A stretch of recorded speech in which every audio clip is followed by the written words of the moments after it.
আসসালামু আলাইকুম ওয়া রাহমাতুল্লাহি ওয়া বারাকাতুহু। আলহামদুলিল্লাহ, প্রিয় দর্শক, আপনারা দেখছেন আমাদের ধারাবাহিক প্রশ্ন পর্ব ভিডিও চলে আসছে। তো মুহতারামকে অত্যন্ত ধন্যবাদ, তিনি আবার আমাদের মাঝে উপস্থিত হয়েছেন আমাদের প্রশ্ন পর্বে অনুষ্ঠানে। তিনি অত্যন্ত সুন্দরভাবে ইতিপূর্বে প্রশ্নের উত্তর পেশ করেছেন এবং সামনেও যেন আরো অত্যন্ত সুন্দর এবং মনোমগ্নকর উত্তর পেশ করতে পারেন, এই আশা নিয়ে, আকাঙ্ক্ষা নিয়ে আবার আমরা মুহতারামকে নিয়ে প্রশ্ন পর্বের আয়োজনে উপস্থিত হয়েছি। তো আপনারা যারা আমাদের পেজে ফলো দিয়ে কমেন্ট করে পাশে রয়েছেন, তাদেরকে অন্তরে অন্তরে গহীন থেকে অত্যন্ত ধন্যবাদ। সম্মানিত দর্শক, আমরা কথা না বাড়িয়ে সরাসরি প্রশ্ন পর্বে চলে যাব।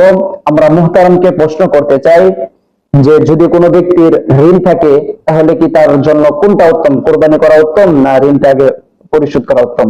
এটি অত্যন্ত সহজ একটি প্রশ্ন, এটা আমরা বুঝি সবাই। ঋণ এটি খুবই একটি কঠিন বিষয়। এটি কখনোই নিজের কাঁধে কোনো মুসলমান মুমিন নিয়ে চলতে পারে না, চলতে চায় না। অতএব যেহেতু কোরবানি তার উপর ওয়াজিবই না, বরঞ্চ ঋণটা পরিশোধ করাটাই তার জন্য একজন মুসলিম হিসেবে নৈতিক দায়িত্ব।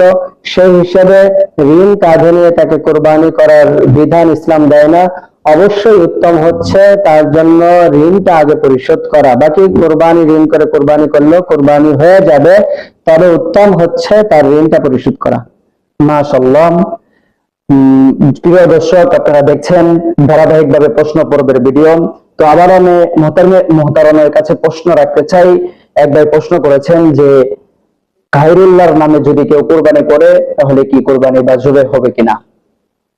খুবই চমৎকার একটি প্রশ্ন করেছেন সম্মানিত উপস্থিতি দর্শক যারা আমাদেরকে শুনবেন।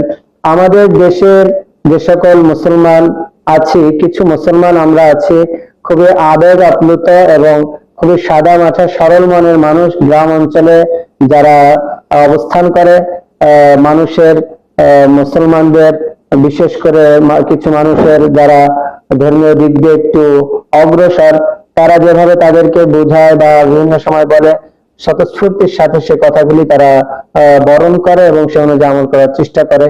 এই জায়গাটাই একটি বিদআতি বা যারা আহলুস সুন্নাহ ওয়াল জামাত থেকে খারেজ, এরকম কিছু ভ্রান্ত আকীদা পোষণ করে, লালন করে এবং সে ধরনের কর্মকাণ্ডগুলো বাংলার জমিনে তারা ছড়িয়ে দেওয়ার অপচেষ্টা করে।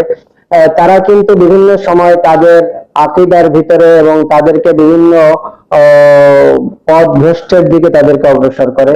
যেমন আমাদের দেশে আছে বিদ্যমান দেওয়ানবাগী, সুরেশ্বরী, আটরশি, ইনায়েতপুরী ইত্যাদি ইত্যাদি আছে, যেখানে এমন এমন কথা বলা হয় যেগুলি করলে ঈমান থাকে না, ঈমান থেকে বের হয়ে যায়, খারেজ হয়ে যায়। তো এমনও অনেক ঘটনা আছে, আটরশিতে দেখবেন শত শত গরু কিন্তু সেখানে চলে যায় এবং তারা তাদের পীর সাহেব, তাদের বুজুর্গ বা তাদের বাবা বা তাদের অমুক অমুক এটা সেটা, তাদের নামে অনেক সময় এই গরুগুলো জবাই করে দেয়। তো আমাদের দেশে অনেক এ ধরনের পাবলিক স্বাভাবিক মানুষ আছে, জনগণ আছে, যারা বিভিন্ন ব্যক্তির নামে, পীর সাহেবের নামে, দরবেশের নামে, বাবার নামে, আবার নামে কোরবানি করে থাকে। তো এক কথায় গায়রুল্লাহর নামে তারা কিন্তু কোরবানি করে থাকে।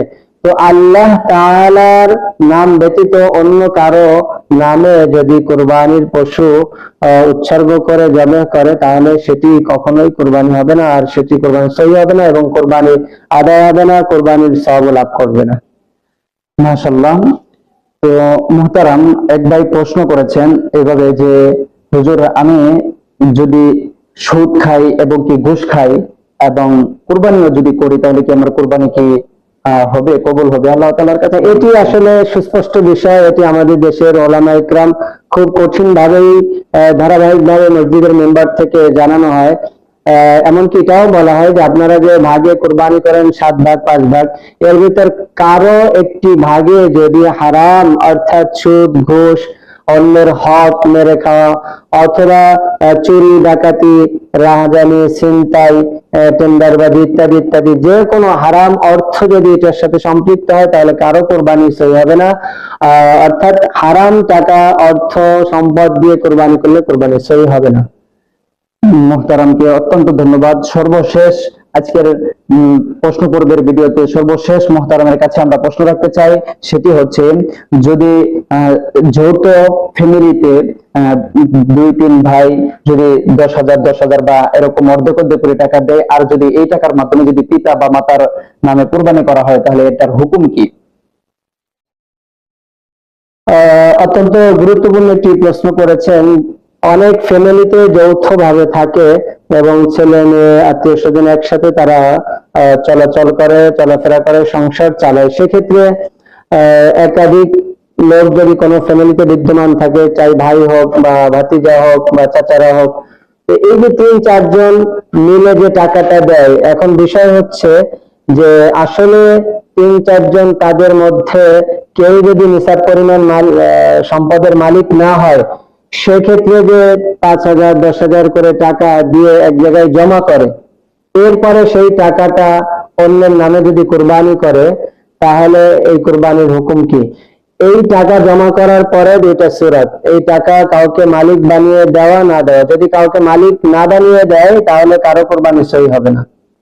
আর যদি কেউ নিসাব পরিমাণ সম্পদের মালিক নয়, কিন্তু এই টাকা 5,000 করে বা 10,000 করে জমা করেছে, এরপরে এটা কাউকে মালিক বানিয়ে দেয়, তার বাবাকেই বললো যে বাবা, আমরা তো আমাদের উপর কোরবানি ওয়াজিব নাই, তা আমরা 3 ভাই 10,000 করে 30,000 টাকা আপনাকে দিলাম, আপনি এটা দিয়ে কোরবানি করেন, এটি আপনি মালিক। এরপরে যদি তার বাবার নামে সে কোরবানি করে, তাহলে তার বাবার পক্ষ থেকে, যেহেতু তাকে মালিক বানিয়ে দেওয়া হয়েছে, তার পক্ষ থেকে কোরবানি সই হয়ে যাবে। কোরবানি হয়ে যাওয়ার কারণে কোরবানির সওয়াব পাবে।